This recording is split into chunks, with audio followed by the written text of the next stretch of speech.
भीम जय अण्णा जय शिवराय. मी भीमांना सामाजिक संघटनेचा संस्थापक अध्यक्ष सुरेश अप्पा भिशे.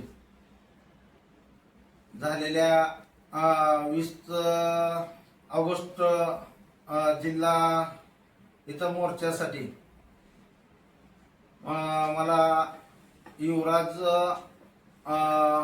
पंढरीनाथ शिंदे यांनी मला बोलवून घेतलं. इतर लोकांनी वर्गण्या दिले त्या तू ही समाजाच्या कार्यक्रमासाठी पैसे दे. हे काय आमच्या लेकरा बाळासाठी नाही, समध्याच्या लेकरा बाळासाठी आपण करायला लागलोय. ही काय माझ्या एकट्यासाठी करा नाही, ही समध्याचा लढा आहे.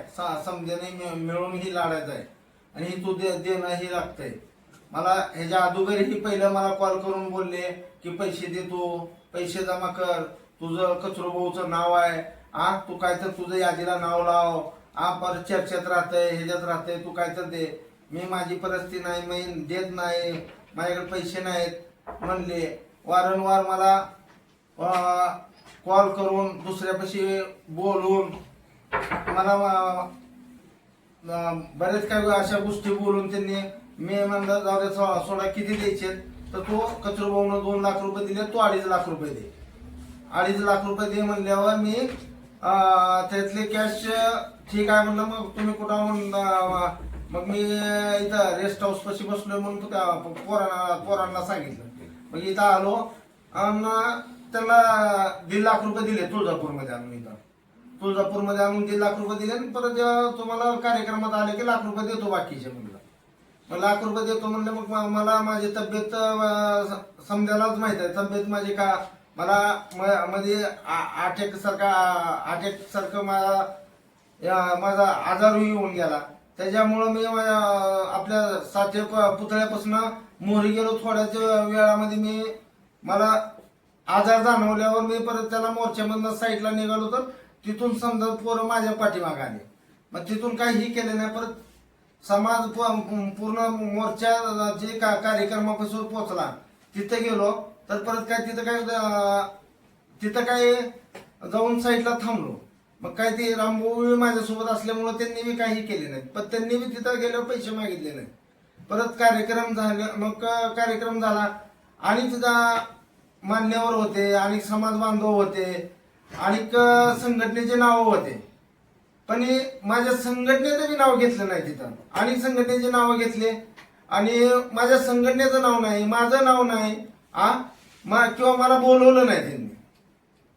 ज्यांनी एवढ्या अधिकाऱ्यानं मला पैसे मागितले, पैसे घेतले, त्या अधिकाऱ्यांनी मला बोलवलं नाही तिथं, बोलवलं नाही.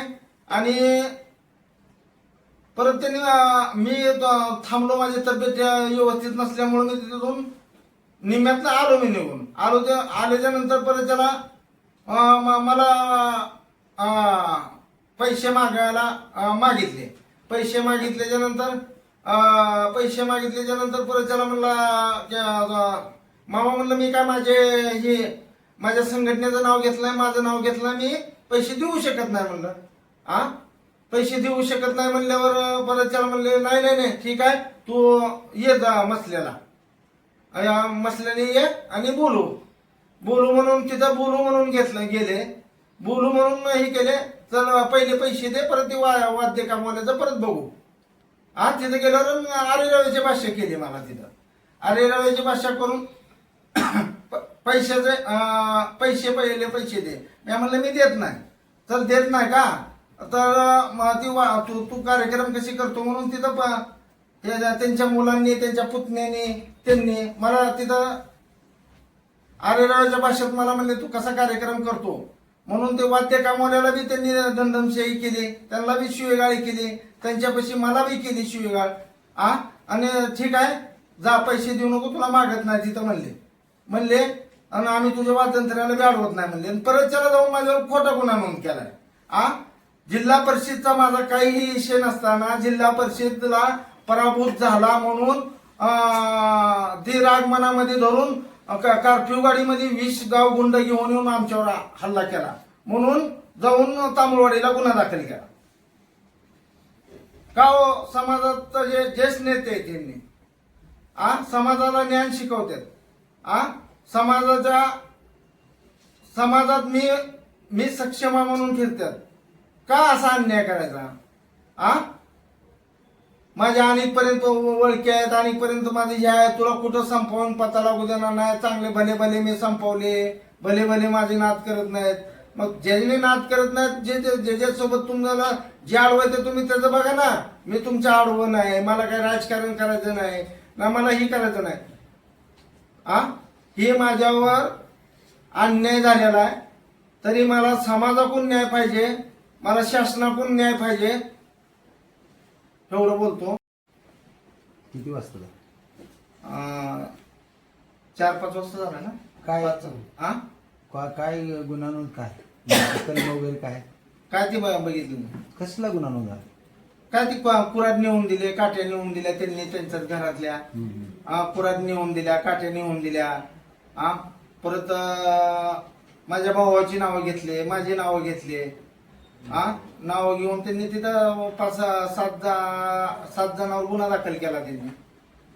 म्हणजे पैसे दे नाही तर तुझ्यावर असले खोटे गुन्हे. हो, आणि ती पैशाचा विषय कुठंच सोडला. आणि इलेक्शन मध्ये जिल्हा परिषद मध्ये पराभूत झाल्यामुळं ती मनामध्ये राग धरून आमच्या इथं गावगुंड 10-20 लोक फॉर्च्युनर मध्ये येऊन आम्हाला जीव मारण्याची हे केला.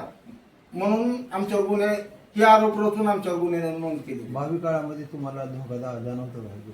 100% त्यांनी बोलून दाखवलं. तुला संपायचं आहे का, हे करायचं का?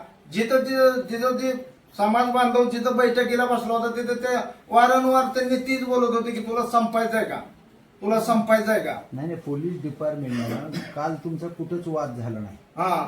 आणि काल कसं काय गुन्हा नोंद केला? त्यांनी रात्री अगोदर जाऊन बसले ना. इलेक्शनचा पिरियड, इलेक्शनचा राग मनात धरून तुम्ही गुन्हे नोंद केले म्हणायला. त्यांनी ते हे दिलं ना तिथं. इलेक्शन मध्ये भांडण झाले? नाही झाले. मग काल झाले का भांडण? नाही झाले. मग कसं काय गुन्हा नोंद केला? मग आता ते त्यांनाच माहिती आहे ना. शासनानं तपास करावा ना त्याच्यावर. 2-4 दिवसाने जरी दिली तरी पोलीसवाले घेत नाही. मग काल तर भांडण झालं नाही. मग काल भांडण झालं नाही. त्यांनी परवा दिवशी भांडण मिटवले. आम्ही कशात ही करत नाही, तुझं हे करत पैसेही दे नको आणि तुझ्या वाद्य कामवाल्याला बी ही करून. परवा दिवशी भांडण कशाचं मिटवलं? ठीक आहे. ती जे बोलू म्हणले इथं बोलू. कशासाठी बोलू? कशासाठी? ते वाद्य कामवाल्याला ही केलं. वाद्य कामाला धमकी दिल्या त्यांनी दिल्या. मग मी त्या विषयावर बोललो तर त्यांनी म्हणले ये इथं का असं समोर बोलू आपण, म्हणून मला बोलवून घेतलं. वाद्य कामाला तुमच्या जयंतीला अडचण निर्माण झाली आणि तुमच्या जयंतीला वाद्य काम जे आले होते लोक त्यांना दबाव टाकला. दबाव टाकला. तुम्ही टाकला? जिल्हा परिषद सदस्य दयानंद मनोहर शिंदे. दबाव टाकला. दबाव टाकल्यानंतर तुम्हाला मिटवून घेऊ म्हणून बोलून मला बोलवून घेतलं. पुढे काय झालं? आणि तिथं गेल्यावर परिचारकाची 2 गाड्या घेऊन आली घरनं. मी राम कांबळेच्या दारात थांबलो होतो तिथं. हे असा विषय होता. त्यांनी जादूवर मी किती आणि पोरावर त्यांनी खोटे गुन्हे महिला घालून त्यांनी केले होते. महिला अंगावर घालून त्यांच्यावर खोटे गुन्हे नोंद केले होते, आम्हाला माहित आहे. म्हणून आम्ही राम कांबळेच्या इथं दारात थांबलो. आम्ही काय तिथं गेलो नाही. चल मिटवून म्हणून परत आम्हाला बोलून राम कांबळेच्या इथनं परत खाली नेले. मग ही खोटा गुन्हा नोंद आहे म्हणून तुम्ही तक्रार दिली नाही का लगेच पुन्हा त्यांच्या विरोधात? आम्हाला भेटलं म्हणले तिथं चौकीला जाऊन बसले त्यांनी. धोका दिला? आम्हाला धोका दिला. पुढील काय तुम्ही आता पुढील काय? परत सकाळ उठून मला डिपार्टमेंटचा फोन आला. त्यांनी रात्री येऊन इथं बसलेत आणि आता माझा गुन्हा दाखल कर म्हणून बसलेत आणि तुम्ही आता या. ठीक आहे. त्यांनी गुन्हा दाखल केला. मग तुम्ही तक्रार का दिली नाही? आज दिली ना मी. केव्हा दिली? कालच दिली ना.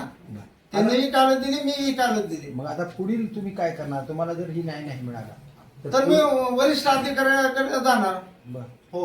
मोर्चे आंदोलन 12 वनगडी वरिष्ठ नाही ती बघू ना परत. परत बघू ना. नाही भेटल्यावर करणार. मी वितरासाठी न्यायासाठी बांधतो.